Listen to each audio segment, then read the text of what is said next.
Hi friends! ఈరోజు మన channel కోసం నేను రాసిన కథ 'పరిణయ ఘర్షణ'. ఈ కథలోని ముందు భాగాలు చూడని వాళ్ళ కోసం కామెంట్స్‌లో లింక్స్ ఇచ్చానబ్బా! కొంచెం సబ్స్క్రైబ్ చేసుకొని చూస్తూ కథ నచ్చితే ఒక బుల్లి లైక్ చేయండి. ఈ కథలోకి వెళ్ళబోయే ముందు చెప్తున్నా, ఈ కథ ఈరోజుతో లాస్ట్ భాగం అండి. ఇప్పటి వరకు దీన్ని చూసి ఆదరించిన ప్రతి ఒక్కరికి పేరు పేరున ధన్యవాదాలబ్బా! మరింకా కథలోకి వెళ్ళిపోదామా? వాసంతికి మాన్య లేనిపోని అబద్ధాలన్నీ చెప్పి తనను నమ్మిస్తుంది. అతనితో మాన్య కడుపులో ఉన్న బిడ్డకు నువ్వే తండ్రివని చెప్పి కళ్యాణ్ నుండి కాపాడమంటుంది. విద్య మాన్యను చెక్ చేయగా ఆమెకు మాన్య ప్రెగ్నెన్సీలో కొన్ని అనుమానాలు వచ్చి హాస్పిటల్కి తీసుకుని పోతారు. ఇంట్లో కంగారు పడుతున్న అభిరామ్కి హాస్పిటల్ నుండి తండ్రి కాల్ చేయగా అది మాట్లాడిన అభిరామ్ బాధగా ఆనంది వైపు చూస్తూ గుడి నుండి ఇంటికి వస్తున్న అమ్మకు యాక్సిడెంట్ అయ్యిందంట. దెబ్బలు చిన్నవే తగిలాయి. నాన్న ఇప్పుడే కాల్ చేశాడు అంటూ చెప్పగా ఆనంది, పునర్వి, అభిరామ్, కళ్యాణ్లు అందరూ హాస్పిటల్కి బయలుదేరారు. మాన్యను హాస్పిటల్లో చెక్ చేస్తున్న విద్య మదన్ని కూడా అక్కడికి రమ్మని కాల్ చేసింది. అతనికి ఈ సమయంలో తోడుగా ఉంటాడు అని.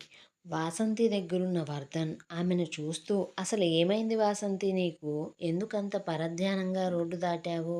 నీకు తగిలింది బైక్ కాబట్టి చిన్న చిన్న దెబ్బలతో పోయింది.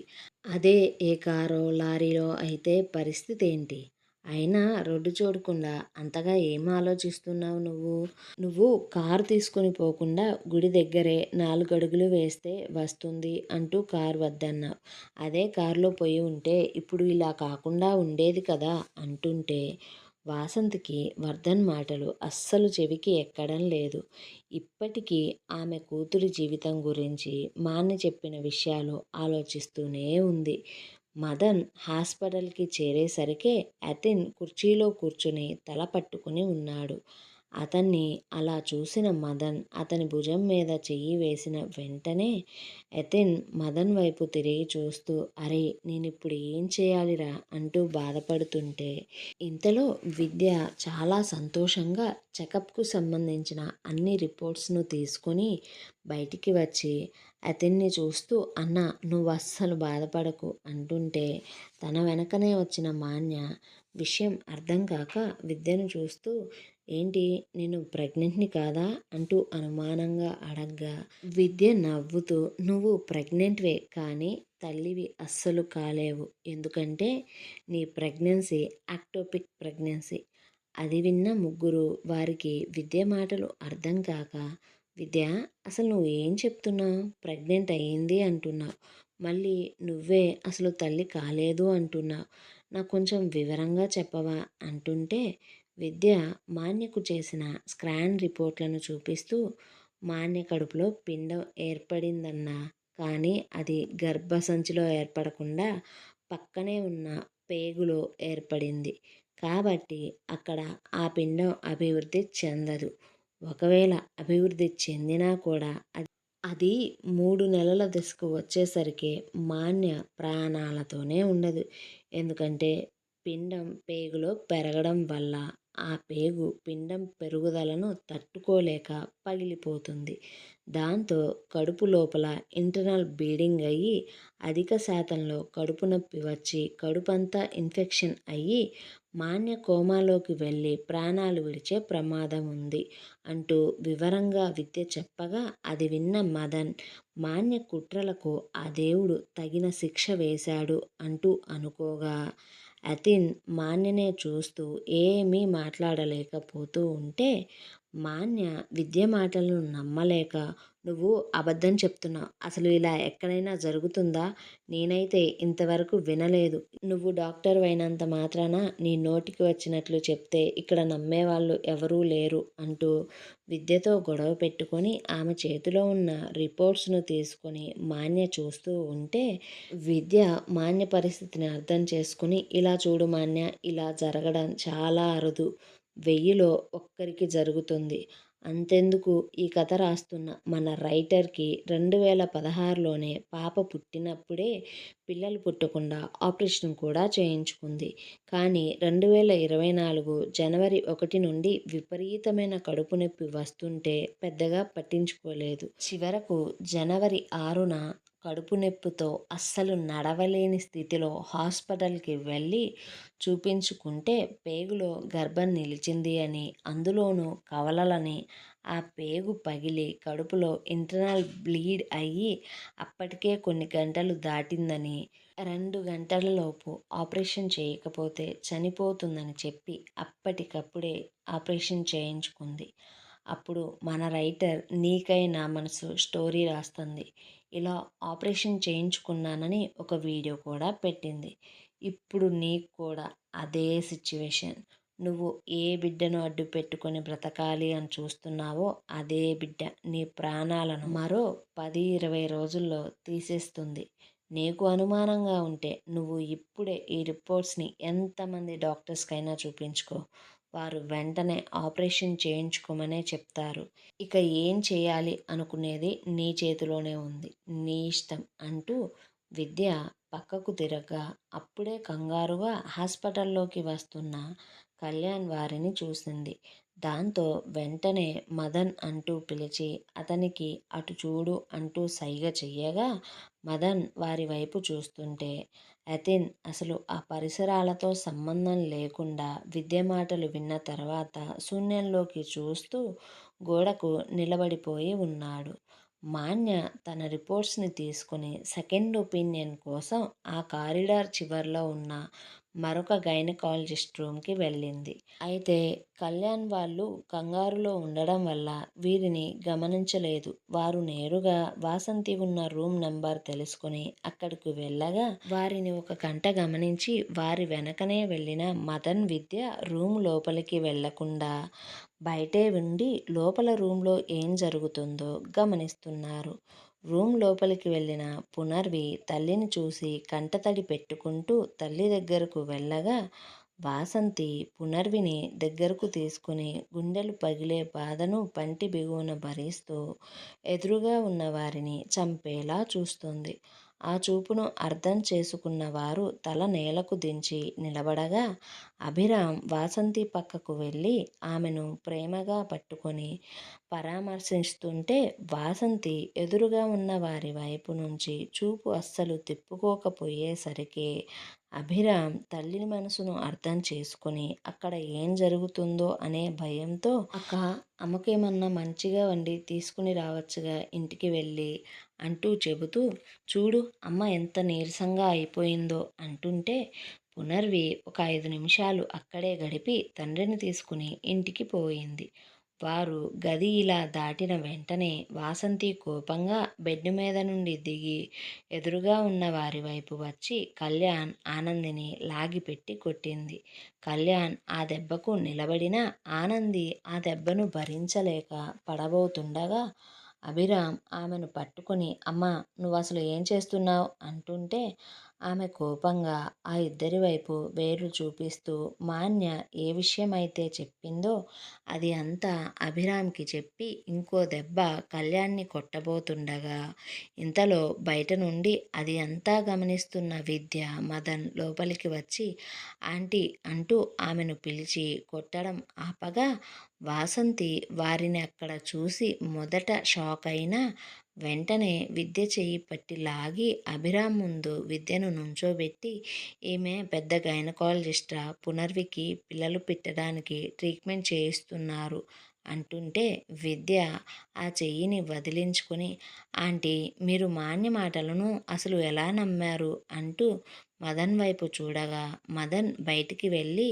వారికి 2 రూముల అవతల ఉన్న యతిన్ని రక్క పట్టుకొని గుంజుకు వస్తుంటే యతిన్ అప్పుడే ఈ లోకంలోకి వచ్చి ఏంటిరా ఎక్కడికి రా అంటూ అడుగుతుంటే మదన్ వాసంతి ముందుకు యతిన్ని తీసుకుని రాగా విద్య యతిన్ని చూపిస్తూ ఆంటీ మీరనుకుంటున్నట్లు కళ్యాణ్ మాన్య బిడ్డకు తండ్రి కాదు.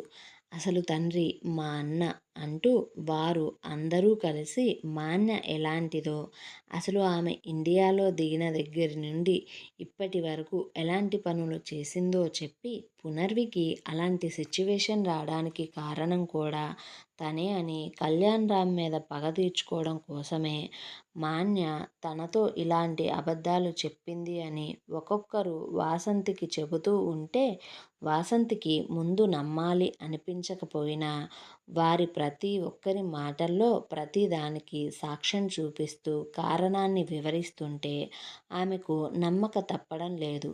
ఇంతలో విద్య ఫోన్కు మాన్య ఫోన్ చేసి ఎక్కడికి పోయారు, మీతో మాట్లాడాలి, మీరెక్కడ ఉన్నారు అంటూ మాట్లాడగా విద్య ఎదురుగా ఉన్న వారిని చూస్తూ ఒక్క నిమిషం అంటూ ఫోన్ పెట్టేసి కళ్యాణ్ వైపు చూడగా విద్య ఆలోచనను అర్థం చేసుకున్న కళ్యాణ్ వాసంతి వైపు తిరిగి, అత్తయ్య, మీరు మేమంత చెప్పినా మీ కొడుకు చెప్పినా కూడా మీకు మా మాటల మీద నమ్మకం కుదరట్లేదు. అందుకే ఇప్పుడే మీ మెదడులో ఎవరైతే విషం నింపారో ఇప్పుడు వారే మీకు నిజం చెప్తారు. అందుకు మీరు కొంచెం ఓపిక పట్టండి అత్తయ్య ప్లీజ్ అంటూ మనం ఆ కర్టన్ చాటున నిలబడదాం అంటూ అభిరామ్, ఆనంది, వాసంతి, కళ్యాణ్లు ఆ రూమ్లోనే మరొక బెడ్ వైపు వెళ్ళి కర్టన్ పక్కన నుంచోగా విద్య మాన్యకు కాల్ చేసి రూమ్ నెంబర్ చెప్పి అక్కడికి రమ్మని పిలవగా ఇచ్చిన మాన్య ఆ రూమ్లోకి వస్తూనే, విద్య, నువ్వు చెప్పింది నిజమే, అందుకే వెంటనే నువ్వు నాకు ఆపరేషన్ చేసి ఆ పిండాన్ని తొలగించేయి అంటూ చెబుతూ అతన్ వైపు తిరిగి చాలా ప్రేమగా అతన్ని చూస్తూ, అతన్, ఆపరేషన్ కావాల్సిన ఫార్మాలిటీస్ అన్నీ నువ్వు చూసుకోవా అంటూ అడగ్గా అతన్ మాన్యను లాగిపెట్టి కుట్టి, నేనెందుకు చూస్తా, ఆ బిడ్డకు కళ్యాణ్ని తండ్రిని చేయాలని చూసావు కదా, వాడి దగ్గరికే పో, ఆ బిడ్డకు నాకు ఎలాంటి సంబంధం లేదు అంటుంటే మాన్య అతన్ మాటలకు ఏడుస్తూ, అలా అనుకు అతన్, ఇది నీ బిడ్డ, ఈ బిడ్డ వల్ల నా ప్రాణం మీదకు వస్తుంది, నువ్వు కానీ ఇప్పుడు అంటూ ఇంకా ఏదో అతనితో చెప్పబోతుండగా తన మాటలు అన్నీ కటన్ వెనుక నుండి విన్న వాసంతి కాళికామూర్తిలా కోపంతో, మాన్య, నిన్ను అంటూ ఆమె మీదకు వచ్చి మాన్య జుట్టు పట్టుకొని కొడుతూ నేలకు పడేసి, నీకెంత ధైర్యమే నా కూతురు కాపురంలోనే నిప్పులు పోయాలని చూస్తావా, నాకే అబద్ధాలు చెప్తావా అంటూ తనకు తగిలిన దెబ్బల నొప్పులను కూడా మర్చిపోయి మాన్యను దొరికిన చోట దొరికినట్టు పిచ్చి కుక్కను కొట్టినట్లు కొడుతూ ఉంది. వాసంతిని అక్కడి ఉన్నవారు ఒక్కరు కూడా ఆపడం లేదు. అలా ఒక 10 నిమిషాలు తన ఒంట్లో ఓపిక అంతా అయిపోయేంత వరకు మాన్యను కొట్టిన చోట కొట్టకుండా కొడుతూ ఉంది. అయితే ఆమె ఎక్కువసార్లు కాలితో కడుపులో తన్నడం వల్ల మాన్యకు విపరీతమైన కడుపు నొప్పి రావడం మొదలైంది. మాన్య తన కడుపు పట్టుకొని మెలికలు తిరిగిపోతుంది. అయినా కూడా అక్కడి ఉన్నవారు ఎవ్వరూ కదలడం లేదు.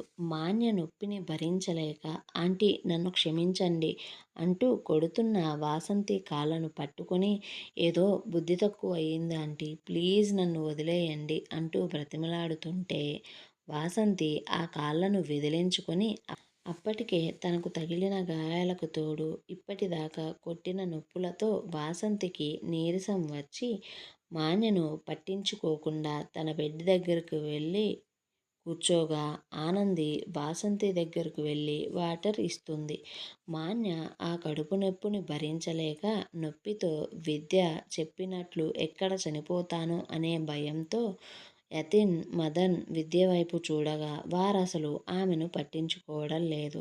చివరకు మాన్య ఆ నొప్పితో పైకి లేచి నడవలేక పాక్కుంటూ కళ్యాణ్ కాళ్ళ దగ్గరకు వెళ్ళి కళ్యాణ్ కాళ్ళు పట్టుకొని క్షమించు అంటూ బ్రతిమలాడుతూ తనని కాపాడు అంటూ ప్రాధేయపడగా కళ్యాణ్ ఆమె నుండి దూరం జరిగి వాసంతి వైపు చూడగా మాన్య కళ్యాణ్ని ఎంతగా బ్రతిమలాడుతున్నా కరగకపోయేసరికే నొప్పిని భరించలేక ఆనంది దగ్గరకు వెళ్ళి ఆమె కాళ్ళ మీద పడి, నేను చెడ్డదాన్నే, అయినా సరే ప్లీజ్ నన్ను క్షమించండి, మీరు నన్ను కాపాడండి, ఈ కడుపు నొప్పితో చచ్చిపోయేలా ఉన్నా, నువ్వు కూడా కడుపుతోనే ఉన్నావు కదా అంటూ ఇంకా ఏదో చెప్పబోతూ మాన్య ఆ నొప్పిని భరించలేక స్పృహ తప్పి పడిపోయింది. దాంతో విద్య ఆమె పల్స్ చూసి వెంటనే ఆపరేషన్ చేయాలి అంటూ చెప్పగా మదన్ ఎదురుగా ఉన్న వారందరి వైపు చూస్తూ, విద్య, నువ్వు అందుకు తగ్గ ఏర్పాట్లను చెయ్యి అంటూ చెప్పగా అదంతా చూసిన వాసంతి కళ్యాణ్ దగ్గరకు వచ్చి అతని చేతులను పట్టుకొని తనను క్షమాపణ అడగ్గా కళ్యాణ్ పర్లేదత్తయ్య అంటూ మాట్లాడి కొద్దిసేపు అయిన తరువాత పక్కకు వెళ్ళి వంశీకి కాల్ చేసి విషయం చెప్పి నీ చెల్లి మీద కేసు పెడుతున్నా, దానికి కనీసం 7 నుంచి 10 సంవత్సరాల శిక్ష పడుతుంది అని చెప్పగా వంశీ దాన్ని ప్రాణాలతో ఉంచుతున్నందుకు సంతోషపడుతూ ఫోన్ పెట్టేసి బాధగా ఆ విషయాన్ని ఇంట్లో చెప్పాడు. అలా మాన్య ఆపరేషన్ అయిన వెంటనే కిరణ్ని పిలిచి మాన్య మీద చీటింగ్ కేస్, ఇంకా బ్లాక్మెయిలింగ్, మారక ద్రవ్యాలు వంటి కేసులను పెట్టి వాటికి తగ్గ సాక్ష్యాలను కూడా ఇచ్చాడు. ఆపరేషన్ అయిన 11 రోజులకు మాన్యను కిరణ్ కోర్టులో హాజరుపరచగా ఆమెకు 6 సంవత్సరాల శిక్ష పడింది. ఇంతలో మదన్ పేరెంట్స్ ఇండియాకు వస్తూ విద్య తల్లిదండ్రులను తీసుకుని రాగా అతి కొద్ది మంది సమక్షంలో మదన్, విద్య అంగరంగ వైభవంగా ఉంగరాలను మార్చుకున్నారు. విద్య ఇండియాలోనే హాస్పిటల్ ఓపెన్ చేసిన తరువాత పెళ్లి చేసుకుంటా అంటూ చెప్పగా అభిరామ్, కళ్యాణరామ్ వారిద్దరికీ పెళ్లి కానుకగా ఒక మల్టీ స్పెషాలిటీ హాస్పిటల్ కట్టించే పనిలో పడ్డారు. అలా కొత్తగా కట్టిన హాస్పిటల్లో ఆనంది పండంటి మగపిల్లాడిని కని వారి సంతోషాలను రెట్టింపు చేసింది. ఆ బిడ్డకు భార్గవరామ్ అంటూ పేరు పెట్టి మేనమామ తన గుండెల మీద ఆడిస్తూ పెంచుకుంటుంటే కాలం ఇట్టే గడిచిపోయి భార్గవరామ్కు అన్నప్రాసన ఏర్పాట్లను అభిరామ్ చాలా సీక్రెట్గా చేసి కళ్యాణ్కు, ఆనందికి కళ్ళగంతలను కట్టి వారిని అన్నప్రాసన చేస్తున్న చోటికి తీసుకుని రాగా అక్కడ వారి కళ్ళగంతలను తీసి చూడగా అసలు వారు చూస్తున్నది నమ్మలేకపోయారు. అది కళ్యాణ్, ఆనంది తల్లిదండ్రులు, తాతయ్య సమాధులున్న చోటు. ఆ తోటను ఇప్పుడు అభిరామ్ మళ్ళీ పచ్చని పంట పొలంగా మార్చారు.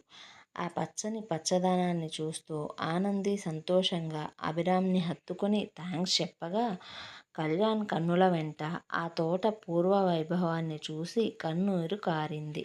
పునర్వి కళ్యాణ్ కన్నీటిని తుడుస్తూ ఉంటే వాసంతి, వర్ధన్ భార్గవరామ్ని తీసుకుని రాగా విద్య, మదన్, రామసుబ్బమ్మ, యతిన్ ఆ స్మారక మందిరంలోనే అన్నప్రాసన ఏర్పాట్లను చేయగా వారు భార్గవరామ్ను ఒక్కొక్కరు ఒక్కో వస్తువును పట్టుకోమంటూ చెబుతూ గొడవగా అరవగా భాస్కర్ మేనమామ చెప్పిన బంగారం పట్టుకున్నాడు.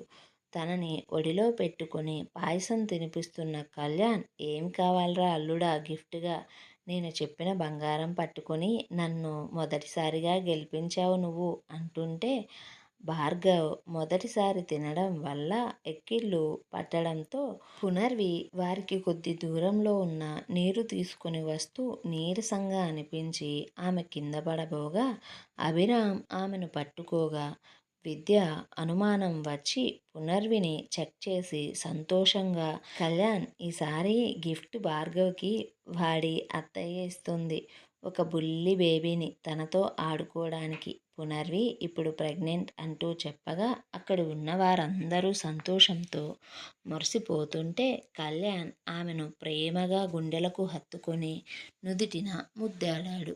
ఏమండో ఈ కథ ఇంతటితో సమాప్తం అండి. మరొక కథతో మరొకసారి కలుసుకుందామండి. ప్లీజ్ దయచేసి ఛానల్ని సబ్స్క్రైబ్ చేసుకోండి అబ్బా కొంచెం.